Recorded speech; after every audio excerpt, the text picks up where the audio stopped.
Susan Zwirn. She is the director of the graduate program here in arts education. Excuse me just a second.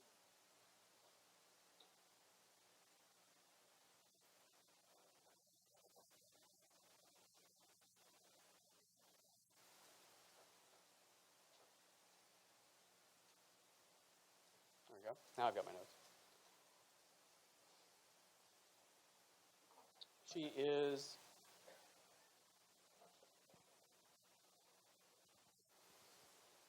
an artist teacher whose research explores arts, creativity, interdisciplinary education, and the implications of brain research to teaching and learning. Here at Hofstra, she teaches courses on the brain and learning, art and design, education theory and practice, as well as studio and museum courses that cultivate the artist-teacher model. She has served as a consultant, evaluator, and director of arts integration programs. Her travel and presentations in Japan, India, China, Turkey, and Thailand have stimulated questions about the nature of creativity in diverse cultures, about how to stimulate it, and about how to encourage students to appreciate its diverse manifestations. Her presentation is entitled Eastern and Western, Disparate Perceptions of Creativity. Our second speaker is Dr. Laura Otis, professor of English at Emory University. Perhaps Laura's only mistake in her professional career was leaving Hofstra for Emory University.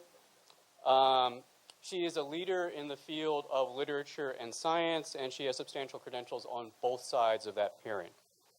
She earned a BS in molecular biophysics and biochemistry from Yale in 1983, and an MA in neuroscience from the University of California at San Francisco in 1988. When she finally got down to business in 1999, she earned a PhD in comparative literature at Cornell. She's currently also working on an MFA in creative writing. So she's serious about the creativity part of her studies as well. She's received an Alexander von Humboldt Fellowship, as well as a MacArthur Fellowship, and is a frequent guest scholar at the Max Planck Institute for the History of Science in Berlin. Her books include Organic Memory, History in the Body in Late and Early 20th Centuries, Membranes, Metaphors of Invasion in 19th Century Literature, Science, and Politics, Networking, Communicating with Bodies and Machines in the 19th Century, as well as a translation of science fiction stories by the Spanish neuroscientist Santiago Ramon y Cajal. Her most recent book, just out last fall from Oxford University Press, is Rethinking Thought, Inside the Minds of Creative Scientists and Artists, and her presentation today is entitled Creativity That Can't Be Classified, The Mental Worlds of Scientists and Artists. And with that, I'll invite Susan to get us started.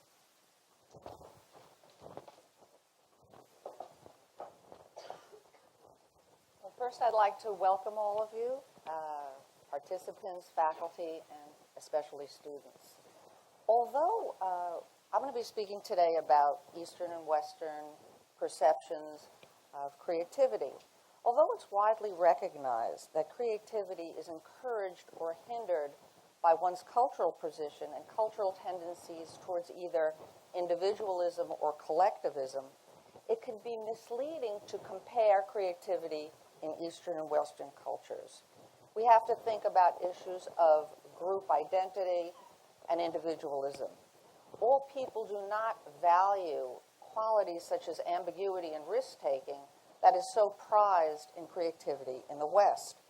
Comparing creativity on a scale for East and West would be like comparing Hillary and Donald. Just doesn't work. Cross-cultural issues abound when we try to define creativity. Is originality the most important quality, characteristic? as it is for many in the West. For many of Americans, creativity embraces what is unique and what is a total break from tradition. Our implicit conceptions of creativity that emphasize morality, societal contributions, and the relationship between tradition and originality that characterize Chinese art less important, less significant. How we define and value creativity for some people also has to do with the digital economy, as was mentioned right now. Our understanding of these diverse perspectives is essential. So conceptions of creativity vary enormously, with self-expression being the centrifugal force for most conception of creativity in the West. So here we have a work of modern art by Rothko and a modern piece by Ai Weiwei, a Chinese artist. There's general agreement within fields that,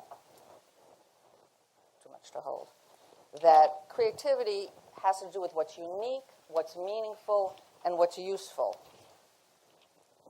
Acceptable norms and expectations are further confounded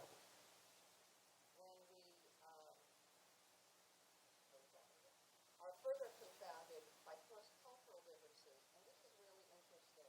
Zwirn and these excuse my bastardization of accents with my students or names.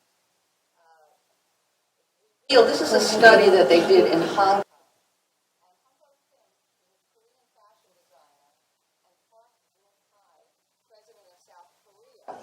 Now, when the residents were polled as to which people, who are the creative stars in their culture, these two were chosen, and the financial and political achievement were considered at the top, and artists and scientists were considered at the bottom. And this is a remarkable finding if you're looking through a Western lens. So in order to try to understand some of these differences, I'm going to briefly look at it through three different lenses. One is education, Confucianism and its effect on some of the cultures of the East, and philosophy, which we'll be getting into briefly, and psychology. So time is inhibited by time, so I'm just going to look at the issue of education here. Okay, so Kim writes that he believes, from a Western point of view, that Confucianism has impeded creativity in Eastern cultures. And I'm just looking...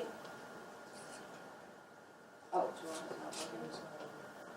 Oh, please. Okay. Oh. Very high tech here. Okay. So education in this model, he believes, inhibits creativity as we understand it in the West. Why?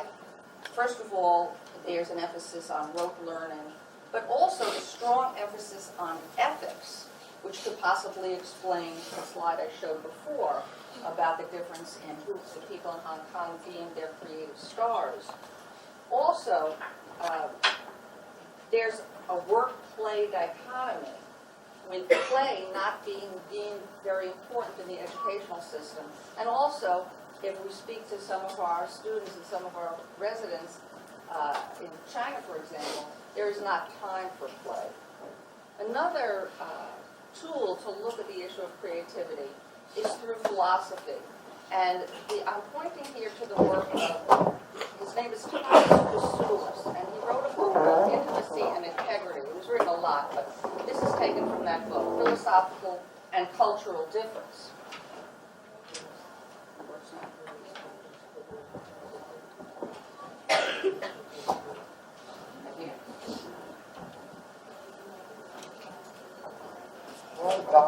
Okay, is that better? Does that work? Oh, this one. Okay. So, he looks at this issue through two concepts, intimacy and integrity. And he uses this as a heuristic, as an approach, and indeed it's a generalization. but he says what is foreground in one culture may be background in another culture. So intimacy involves an inseparability, a belonging together. And clearly, one could be intimate with a person, but also one could be intimate with a body of knowledge, or nature for that matter. The world and the knower are in an internal relationship. And an example here is water and salt merge and become inseparable. So in applying this idea of intimacy to aesthetics, creativity emerges from the intersection of the artist with the world. Without the artist's creativity, the world is incomplete. And without the world's creativity, the artist is incomplete. And in this view, the creativity happens between this merger.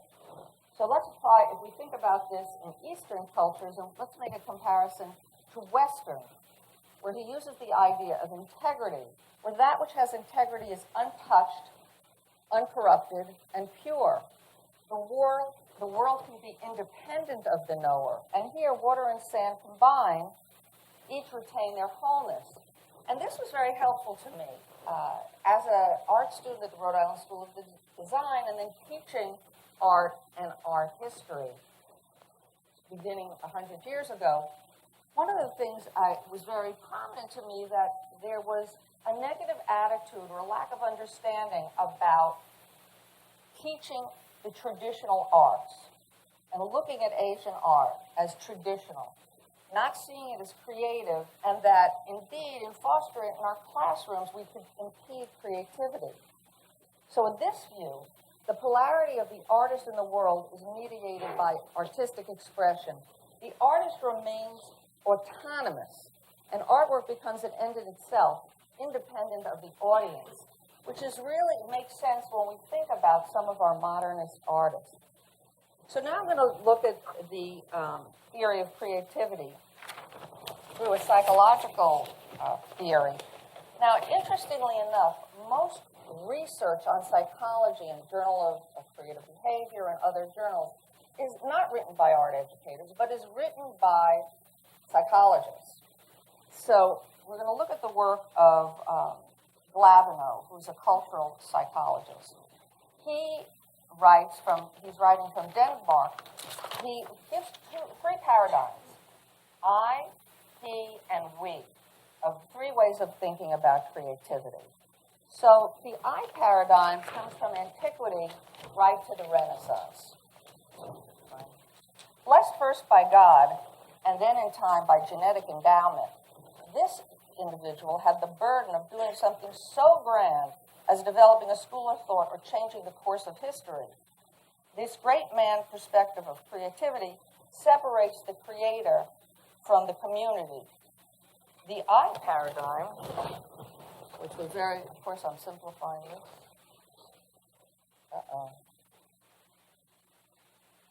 This doesn't work. Yeah.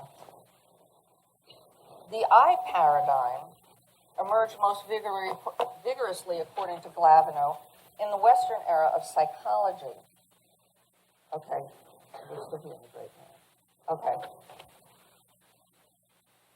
While maintaining the individual as the locus of creativity, it nonetheless democratized the idea of creativity, because it was not only God or biology that could bestow greatness and creativity, but now the idea of genius or giftedness could be given to anybody who was deemed creative or gifted. So then we have modern art, which was mainly the province of individualistic males, or I'll show a couple of females, who despite their humble youth challenged societal norms to strut their creative proclivities. And, okay, so here we have probably the main example of this, Jackson Pollock. This view was in sync with the zeitgeist of modernism, which was influenced by the writings of Sigmund Freud. Although promoting the unique individual in the I paradigm, it was, again, more democratic, because you didn't have to be smiled upon by God. Here, you your ideas, your creative ideas came from within. The field of neuroscience has, interestingly enough, reasserted this idea. Even though it's no longer called the subconscious, there's a recognition that emotions and cognition are wedded.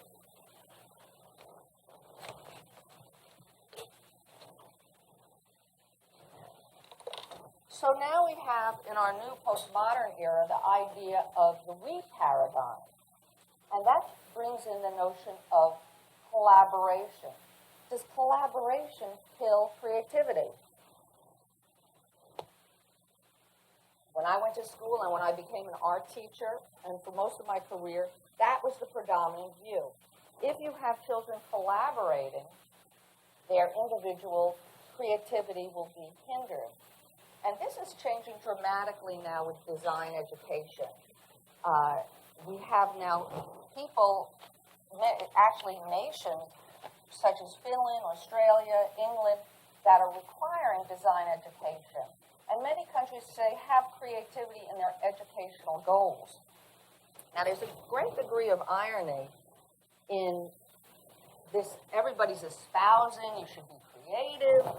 But in the American scene, we have these movements, No Child Left Behind and Race to the Top, which really undermine the idea of creativity in education.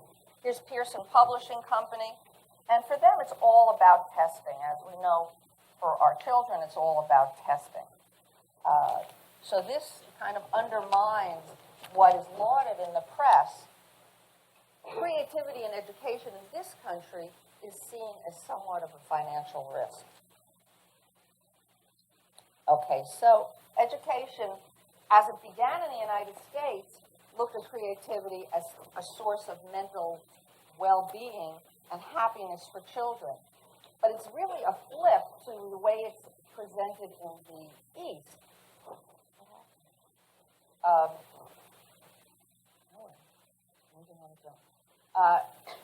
As it's presented in the East, because in the East, young children, the idea of young children being creative is really absurd.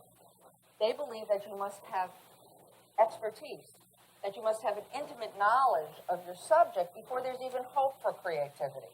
Whereas the Western view is that young children, they're the most creative.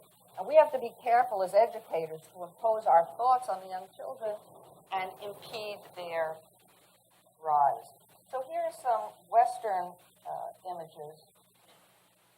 Again, now if we look at, this is Ai Weiwei, his interpretation of a Neolithic vase. And I know it's my time, so I'm going to hop here to show you some examples.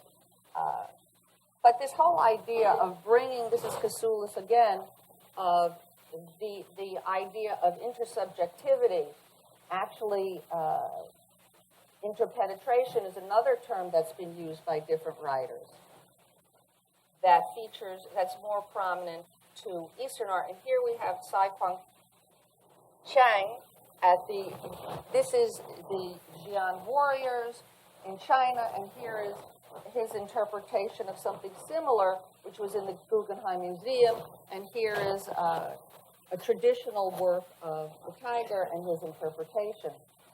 When I was in Xi'an, for part of my sabbatical, I was struck by I was in a calligraphy class of what Howard Gardner discusses was his observation of seeing children learning first to copy and copy masterworks, which is an anathema for American teachers to do with their children. Okay. This is Ellen Dissanayake, who's an independent scholar. Dissanayake maintains that art has always been functional. She compels us to go beyond Western-centric ideas that disregard human evolutionary history. In the United States, teaching has always been influenced by a modernist perspective that looks at the artist as some individual apart from the work, apart from the audience. So this is a very different concept. And here are a couple of women in the modernist movement. Okay, so I'm going to jump to the conclusion because of time. So creative art has always succeeded in both the East and the West.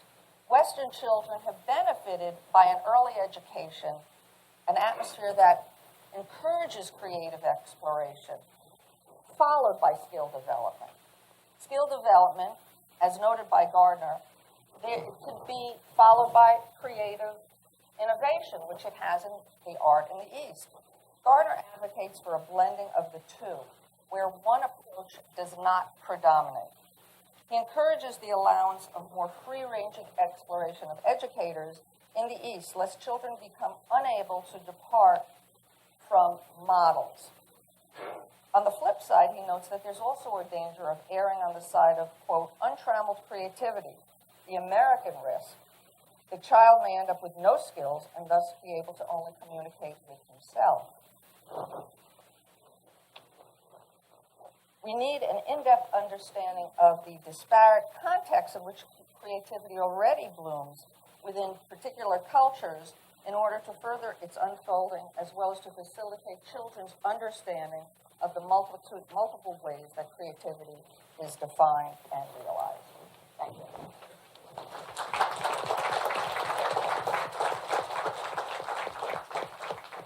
Did you do the handoff? Here's the handoff.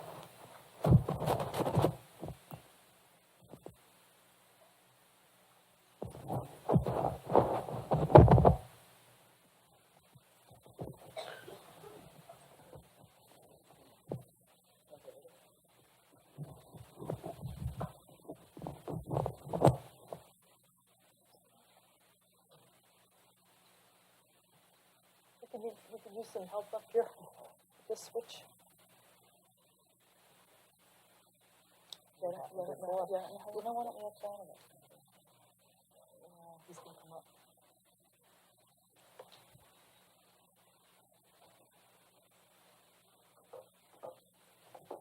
So we just need to know how to close this and open mine. Open this one.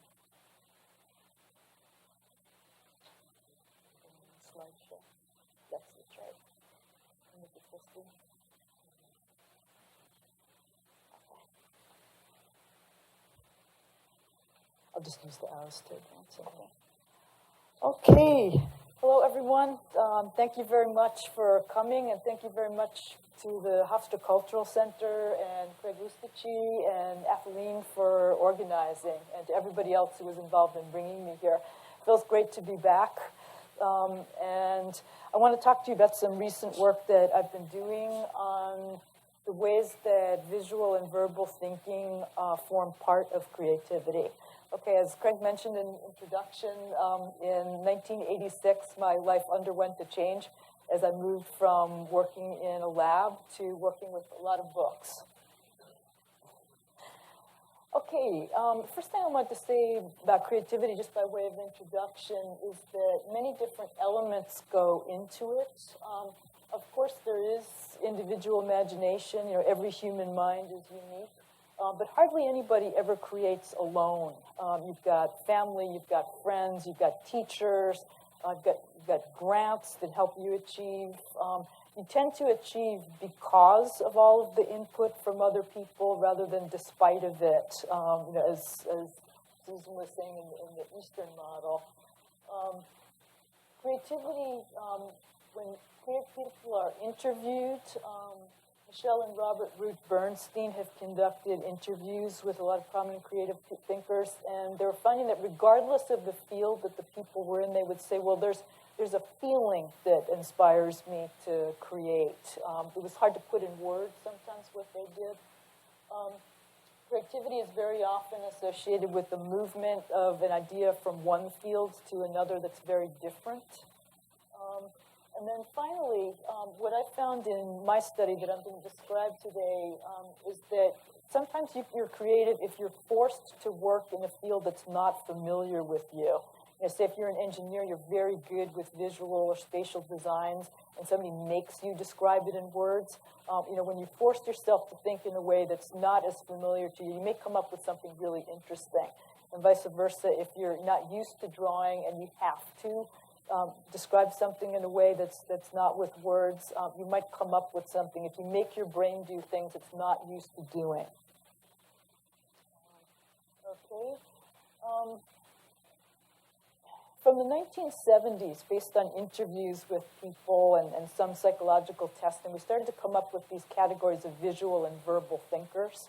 And what I'd like to argue today, based on the research that I've been doing, is that although these categories were helpful, they certainly have been in, say, elementary school education by getting teachers to recognize students' different ways of learning. I think we need to move beyond the idea of a split, a binary split. You're either visual or you're verbal. We need to do more fine-tuning and think about the ways that all people combine these different kinds of skills. And then finally, what I learned from interviewing people myself is that trying what comes hardest to you may lead you to creative thinking. If you just stick with what comes easily, you can get into a rut, and it's when you really challenge yourself to do something that's unusual for you that you may come up with something unexpected. You may not know that you have skills that you do. Okay, the work that I'm going to be describing is coming from a book that was just published called Rethinking Thought. I interviewed 34 interesting creative people: scientists, artists, writers, lawyers, teachers, a flamenco dancer, web designers, just a lot of very different, interesting professional people. One was, I had several different goals in this project. One was to compare the conscious experience of thinking. Most mental activity is unconscious, but I wanted to compare the conscious experience of thought. How does thought feel to you? So I asked people some very basic questions about thinking, which I'll get to in a second. Then I also had literary goals in this project because what I wanted to do was take people into other people's minds, almost the way a writer might take people into literary characters' minds. For instance, one of the people I interviewed was Temple Grandin. And I wanted people to understand, how does it feel like in her head? What does life feel like to her? What does life feel like to that flamenco dancer? What does it feel like to a neuroscientist who works on the visual system? So as I talked to people, they would tell me stories about the ways that their minds work. So I took all of their stories and I tried to create one sort of portrait of how that mind works so that other people can understand it. As I say, thinking is sort of like going to the bathroom. It's like you presume that the process is approximately the same for other people as it is for you, but you never know because you do not ask them about it. You do not talk about it. You just figure it's probably the same for them. And so I think the thinking is very similar to that. So that's why I created these portraits. And then I related the portraits to recent work in neuroscience, linguistics, philosophy, psychology that's relevant to the insights that these people were having. And I tried to set up a dialogue, not the kind where neuroscience comes in and explains what's really happening. I wanted them to be equal partners, where somebody's idea about what's going on in her head, is just as important as what the laboratory scientists are finding. And each one can challenge the results of the other. Okay, so as I mentioned, one of the people I interviewed was Grandin. I interviewed 34 people altogether. And I was interested especially in their inner experiences with visual mental imagery and with verbal language. Okay. And what I found is that some people felt that words enabled them to think to the point where it was hard to imagine what thought would be if it didn't involve verbal language. Or say, well, what else is there? What else could it be? I won't read all my quotations, but translators, I'm suspicious of people who are uncomfortable with language. And a scientist said to me, I don't think that my thought is complete unless I can express it in words. And so there's no breakdown. You can't say all scientists are visual, all translators are verbal. They don't align in that way. Okay. And then I talked to many people for whom language was really a confounded nuisance. One was a quantum physicist who said, well, when I'm thinking, I've got to get down to a level below language. I'm thinking in my gut. And I said, well, what does that mean? And he said, well, I associate language with the lungs, because you talk when you're doing language. And I need to go below language. So he has to go down into the realm of physics and particles and rays and motions and interactions and figure out what's really going on. And then the poor guy has to come back up into language and try to explain what he found out. Another scholar said language, it gives you these labels, it lets you organize ideas in ways that are conveniently portable. You think you know what's going on because you have a word for something, but just because you have a word, does that mean you have knowledge of what's going on? For each of these scientists, they felt that language was preventing them from getting at the ways things work rather than enabling them to think, as some others felt. Okay, so the first question I asked people in these interviews was, if I say the word bridge, do you see anything? Okay, and so immediately there was kind of noise, the way there is. It never occurred to me that this could happen. And people varied greatly. Some would say, immediately say, oh, I see. What Grandin said is people who are very good visually, they immediately see a specific bridge. And they'll tell you what bridge it is and where and what it looks like. And then some people see maybe a kind of bridge and say, well, I think I might see a suspension bridge. It's kind of sketchy. And then there were people who really, who said, if you hadn't forced me to think about this, I would not automatically form an image in my head when I heard the word bridge. I asked people if they see anything when they're reading fiction. And some would say, again, I won't read the quotations. Some would say, oh, yeah, I see everything, and that's why I read. I enjoy seeing all these images.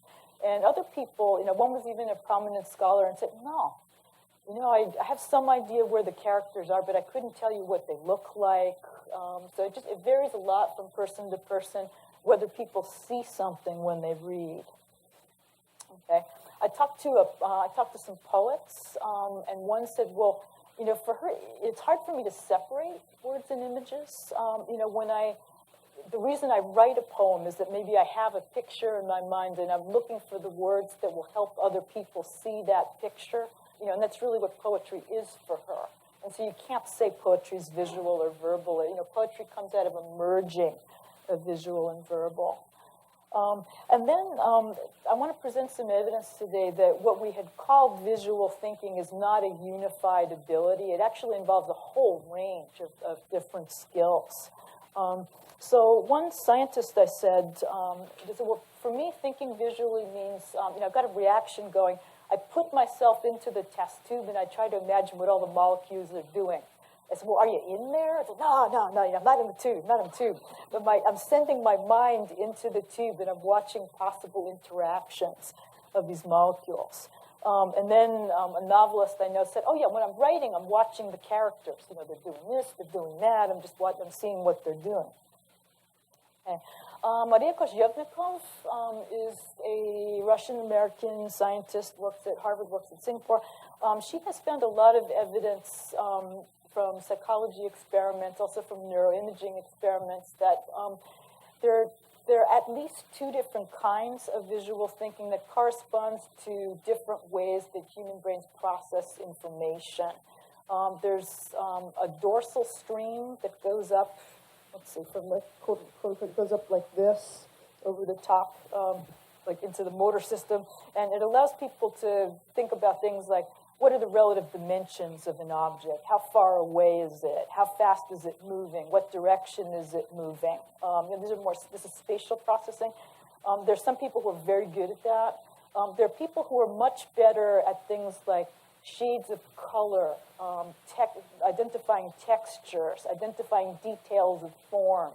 If you showed them a picture of a room for 5 seconds and then asked them to describe everything in it, they could do that in perfect detail. That's a very different way of processing visual information from that spatial way. And so she's shown that people there tend to be some people who are very good at spatial processing, and there are others that are much better at this object processing, which is things like colors, forms, textures, details. And it's rare to find, there are some people who are terrible at both, not too many, but there are people, you tend to be good at one or the other. They're really separate skills, and they probably shouldn't be in the same category altogether as visual. Then people's visual environments affect the way that they picture things. The scientists that I spoke to have said that, let's say, as diagrams of DNA have evolved in biology textbooks, what she sees in her mind when she imagines DNA has evolved with the diagrams. For instance, she said pictures of DNA used to be very sleek, very elegant. It would just be, say, a couple of black lines on a white background. Now they've got all these blobs all over them. They're wrapped around proteins, and they're things of, they're methylated. All kinds of things are affecting them. And so what she sees has evolved with knowledge of DNA. Okay. I want to call to your attention the work of Rigoberto Gonzalez. This has been cut off. It's actually bigger than the screen. He is an artist, and he works in Harlingen, Texas. And what he said to me was, he does these extraordinary paintings. He uses Baroque techniques with contemporary subjects. He loves 17th century Italian and Spanish painters like Caravaggio. And he uses the techniques of Caravaggio, like using local people, ordinary people as models. But he pictures things like massacres by drug gangs, and people, ordinary people mourning after this kind of violence. So this painting is called The 17th of February. And he said that the reason he paints is that he grew up in northern Mexico, where people would sing these corridos. Corrido is a ballad that tells a story. Very often the title is a date on which an event took place. He said, well, I can't sing. I wish I could. I'm just not that musical. So I paint stories. So really what he's, the way he imagines what he's doing is telling a story, but he's telling the story visually. Okay, I spoke to some people, again, this is against these two categories of just visual or verbal, who said, well, my thinking is neither one. A writer of multi-agent software said, well, when I'm thinking, I'm running a simulation, I'm running the software. And I said, well, what does that mean? My brain doesn't run software. And I said, are you seeing anything? No, it's not visual images. With not images, it's not words. He's running through the program in ways that make sense to him and are harder to understand for people who think in different ways. Then it's a scholar of complex and said he thinks in algorithms, which I think may be similar to what the software writer is doing. And then the flamenco dancer, I was sure she was going to tell me that she sees bodies, doing various poses. She doesn't. She said she's feeling it in her own body. Her body is imagining it, but she's not visualizing it. Her motor system is probably going through these moves that she's thinking of having other people do. Then finally, a couple of people told me stories about how thinking for them, it's not, one of them said, it's not in my mind. Thinking happens between minds. Thinking happens through interactions. And this would be the model that, if you want kids to be creative, let them do things together, rather than thinking of creativity as something that gets harmed in some way through collaborations. Both of these people would support the collaborative model.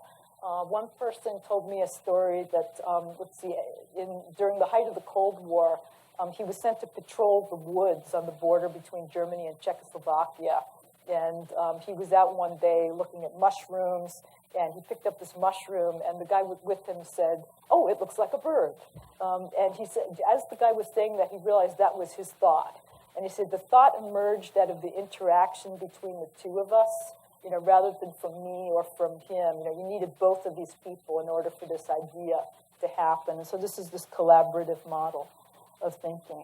So what I was really getting at when I was I would ask people, I started out with easy questions like, do you see anything when I say bridge? And I moved towards harder and harder questions. And the final question in all of my interviews was, what is thought? I couldn't start with that one. That would not have been pretty.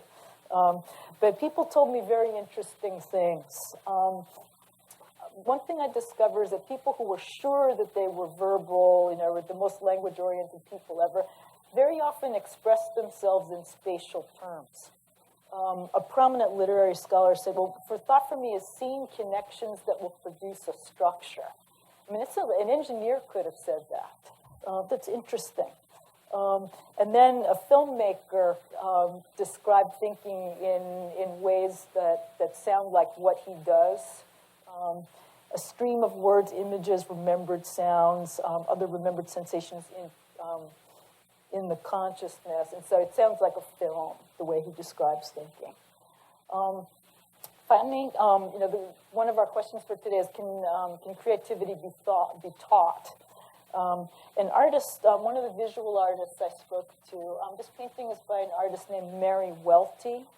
Mary Welty, because she got cut off.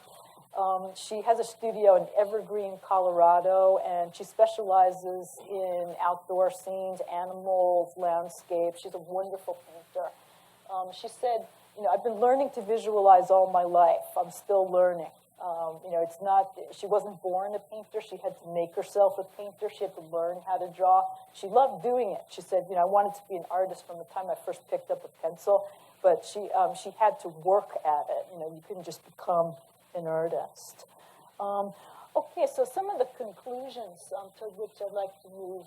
Again, I don't think it's a good idea to classify people as visual or verbal because it can be taken as an end point.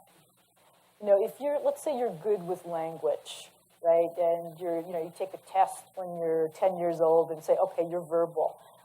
You're not going to try to draw. You may not try to work on design, and if you're forced to, you may discover all kinds of talents. One of the best books I read for this project was by a mechanical engineer, and he said if we treated reading the same way that we treat, say, drawing and design, we'd have a nation of illiterates. If we kind of waited until people were 20 to see if they had an affinity for reading and if they liked it, can you imagine what would happen? And so, why don't we treat design and drawing and painting the same way that we treat reading? And just see what happens. Okay, like maybe I'm not so great at drawing, but I'm going to be better at it than if I never tried and just gave up. And then each person combines visual and verbal skills in a unique way, and it's important to get sort of the full range of what everybody can do. And then, what I did notice, one of the questions I asked everyone was, what's the hardest thing you've ever had to learn? They said, not life lessons, don't tell me about your divorce or anything, but, what's the hardest skill that you ever had to learn? A lot of the scientists said math or calculus or visualization. People told me things that they used. Someone who grew up to become a major translator between Russian and English said he failed first grade because he couldn't learn how to read. Another guy who's a virtuoso writer said he originally thought that reading was a conspiracy. He thought his mother and his older brother were kidding him when they were telling him that these little marks actually meant something. And so, going from, it very often happens that what was hard for people to do, what challenged them, was the field that they ended up going into. And so that's, that's, I guess, one of the things I'd like to leave you with today, that if you try, if you keep trying the hardest thing you ever had to do, you might come up with something very interesting. Okay, and that's all I have. Thank you very much. I appreciate it.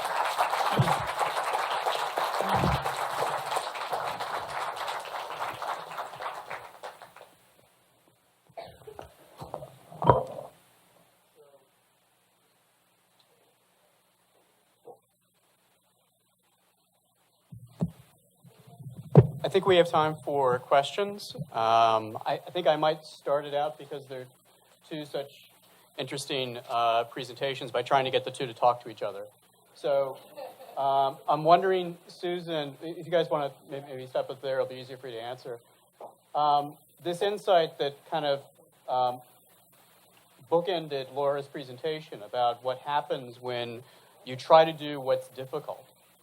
I'm wondering what your thoughts might be about the pedagogical implications of that, of how we negotiate sort of getting our students to do what may be difficult for them, but it sounds like might be the very most productive things that we could get them to do. What I made them do that's difficult.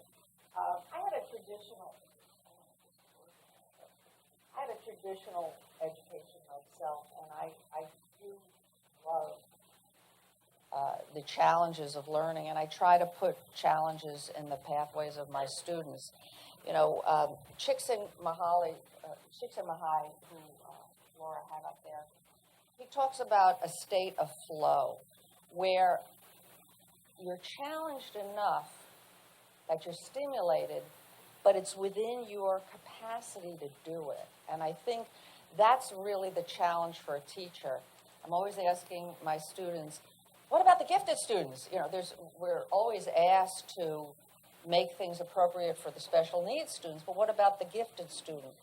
And that requires a lot of individualization where you're providing something that's challenging to everybody, but it's within their reach to achieve it. So. Yeah, I agree with that. Is this working? Okay. Yeah, my mom was an elementary school teacher, and so I grew up hearing about this kind of it. I think that's where you really need to start with asking students to do things that are difficult, because they're going to be people. They're going to be kids who excel in math. They're going to be kids who excel in language. And if you require everything, kids get discouraged if they're having a hard time doing something. But if everyone does a range of activities and everyone's good at something, I think that everybody will be able to build some self-confidence. And it's also, it's good to maintain the humility of trying something that's unbelievably difficult, and realizing that you can do it. What Susan just said, that realizing that it's hard, but it's within your ability. Yeah, one more thing, young children, they're very smart. If you go around saying, that's lovely, that's beautiful, nice job, they know it's bull. But if they strive and they see in your eyes that you think they can achieve this, and they do, that's something altogether different. Other questions?